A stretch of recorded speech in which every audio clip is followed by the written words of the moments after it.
Well, John Fetterman, the senator from Pennsylvania, is a person who suffered a massive stroke last year, right before the senatorial primaries in the Democratic Party. He could have stepped out. His wife could have encouraged him to step out. The Democratic Party could have encouraged him to step out. They did not. He ended up becoming the nominee, and then he ended up becoming the senator. Hey dude, I'm gonna tell you a secret. It turns out that Ben Shapiro doesn't believe that John Fetterman, who suffered a stroke and then went on to win the Senate seat from Pennsylvania, it turns out that Ben Shapiro doesn't believe that he's qualified to serve. It's really is amazing. I mean, who could have predicted that? He really doesn't believe in John Fetterman's potential as a senator.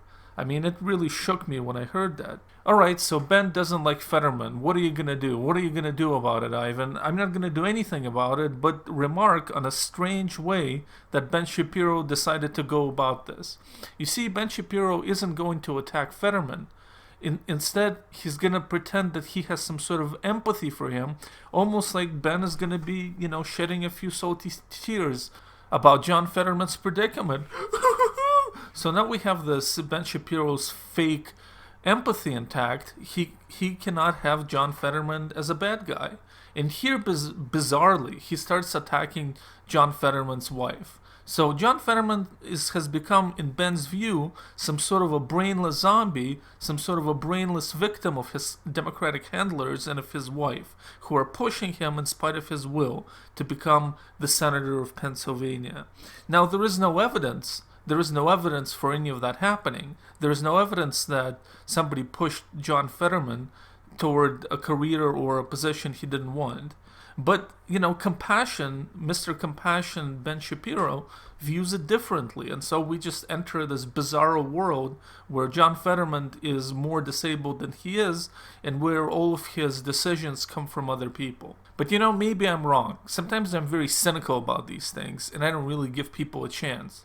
And so it's entirely possible that Ben Shapiro right now has some sort of a Dalai Lama thing going toward John Fetterman. Entirely possible. Well, you'll recall that the narrative about Fetterman throughout the race is that everybody was playing up his health problems. It was a lie. John Fetterman has a very, very serious health problem. He had suffered an incredibly serious stroke. It had affected his function. It had affected his brain. He could not process language that he was hearing. He could not speak properly. He could not understand things.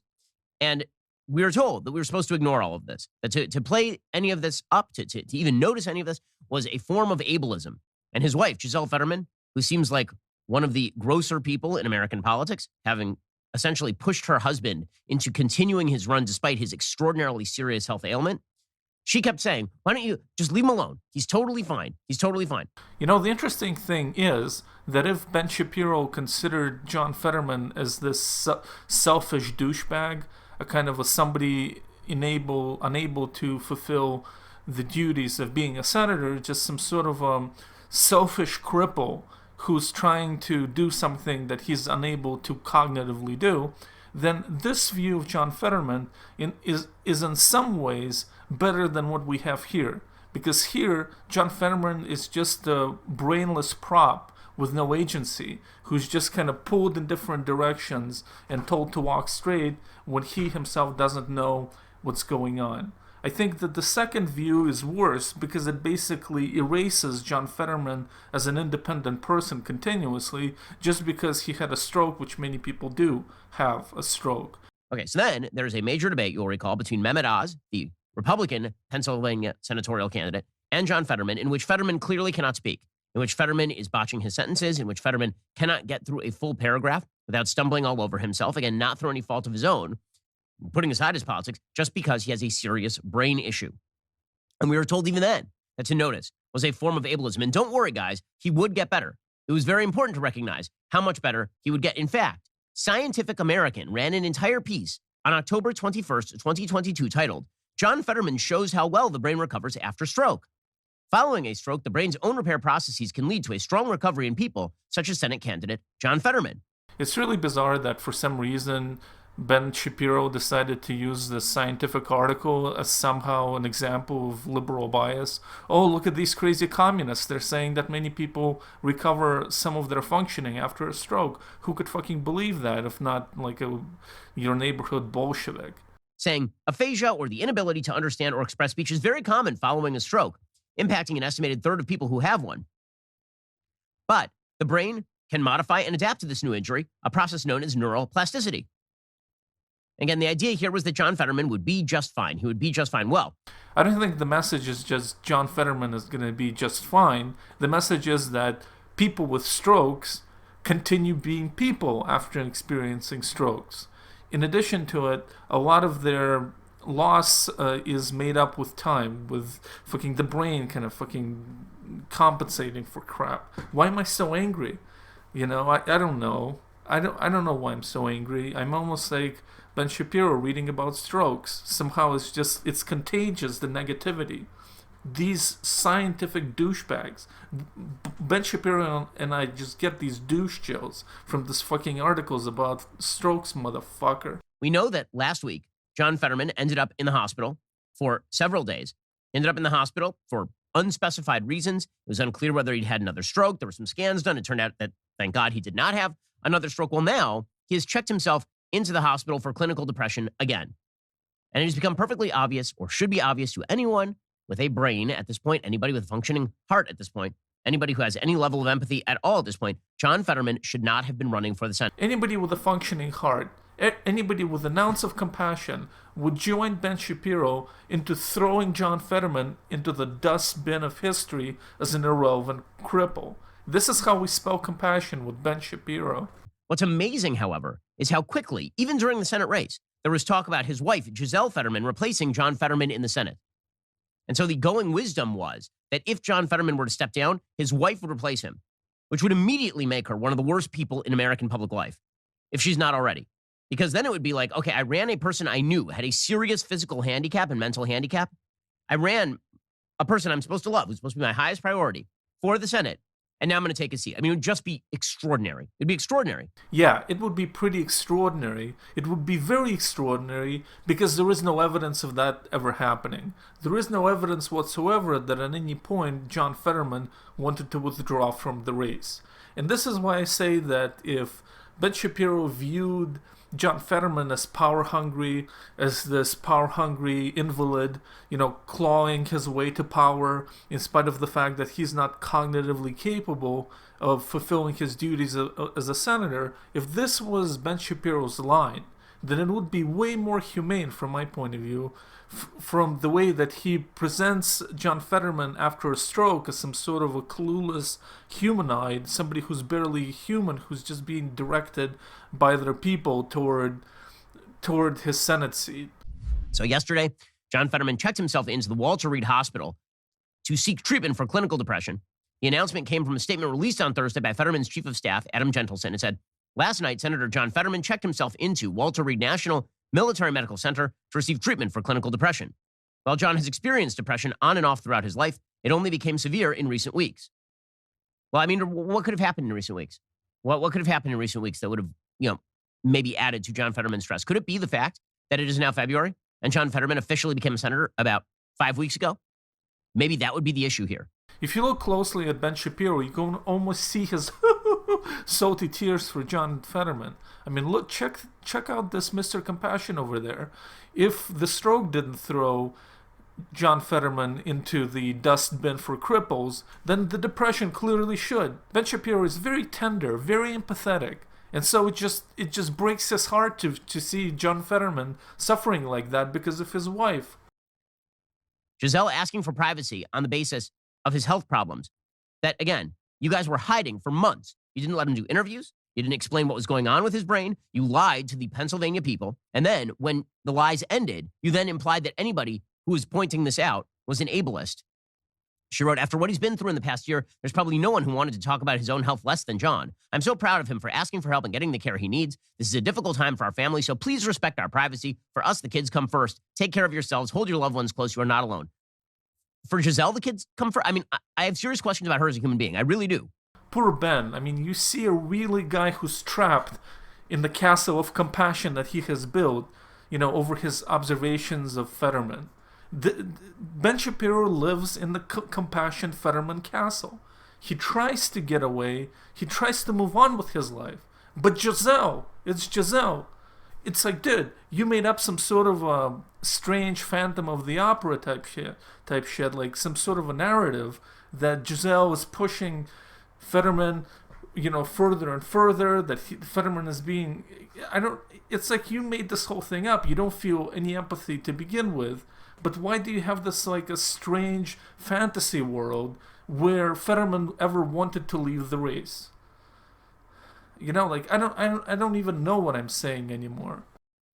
And this is not to call out anybody who has a spouse who has depression.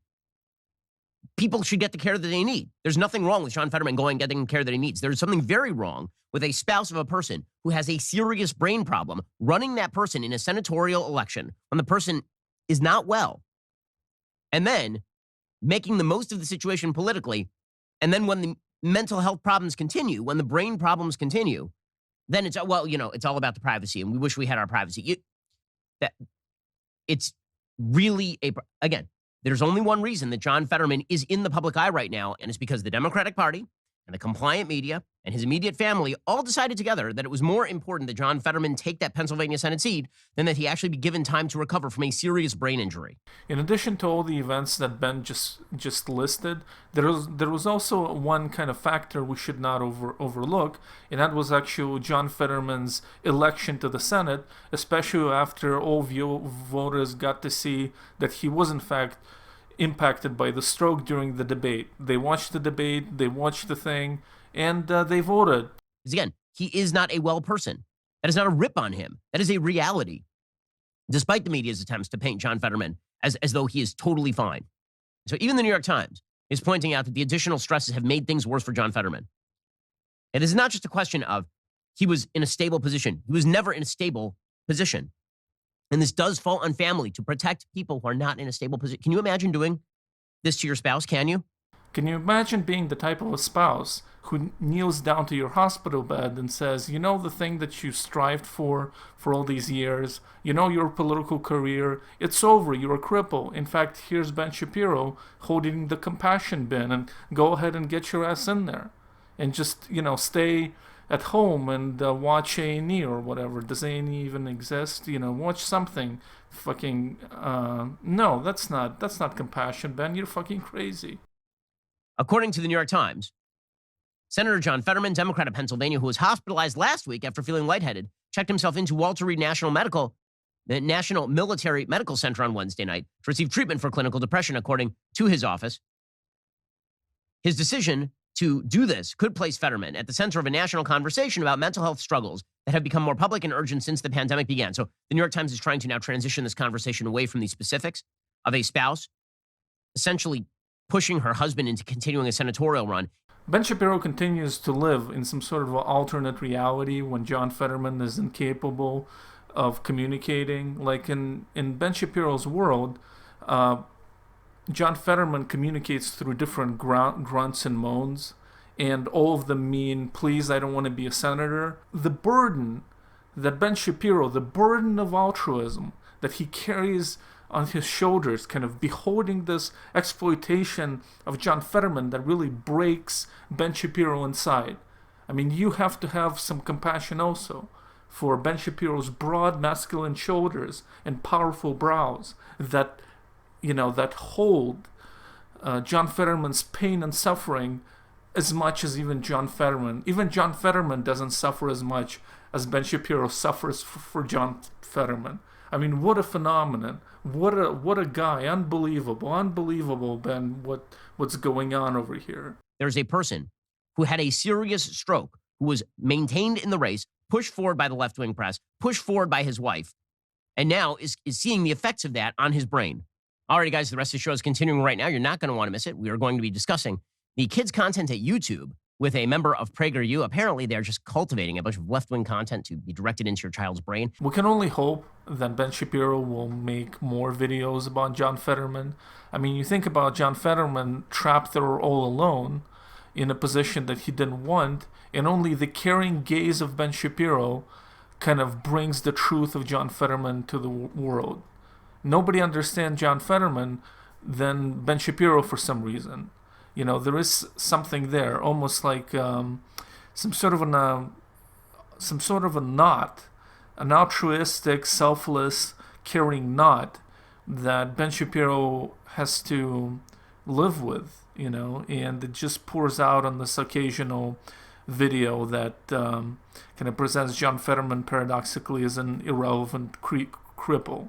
So that's kind of the way, but that's the way of the world, the way of compassion, the way of the human heart. I mean, haven't you read Tolstoy? I mean, it's all over there. These kinds of inner turmoil that confronts Ben Shapiro every day about the fate of Fetterman. It's all about Fetterman and his well-being with us. That's what we're all about. All right, my friends. Well, I hope things are going well. I hope you have friends and family, and you're holding those guys close, because there are very few people in our world who really care about us, and that's family and close friends. Okay, my friends. Well, that's it. Thank you for watching.